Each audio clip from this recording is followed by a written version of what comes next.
Injection दिलं जातं आणि पिकअपचा टायमिंग ठरवला जातो.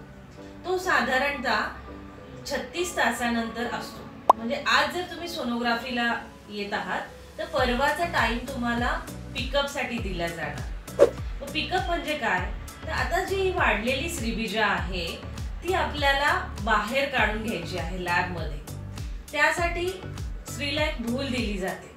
त्यामुळे पिकअपसाठी तुम्हाला हॉस्पिटलला बोलवलं जातं, जिथे 10 मिनिटाची सुईद्वारे भूल देऊन आपण ते सर्व श्रीबीज सोनोग्राफीच्या माध्यमाने बाहेर काढतो. त्याच दिवशी हजबंडला सुद्धा तिथे सिमेंट सॅम्पल द्यायचं असतं. म्हणजे या प्रोसिजर नंतर स्त्रीमधनं स्त्रीबीज आणि पुरुष बीज आपल्याला लॅबमध्ये अवेलेबल होतात.